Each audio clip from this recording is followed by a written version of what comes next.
BVI Airways has been granted Airline Economic Authority by the United States Department of Transportation (DOT) to fly non-stop between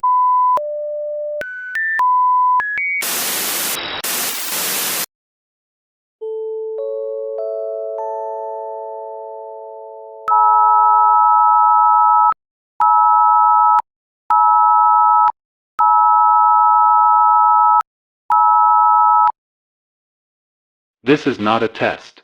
The following message is transmitted at the request of the British Virgin Islands Department of Disaster Management. Recently, the Category 5 Hurricane Irma has been detected.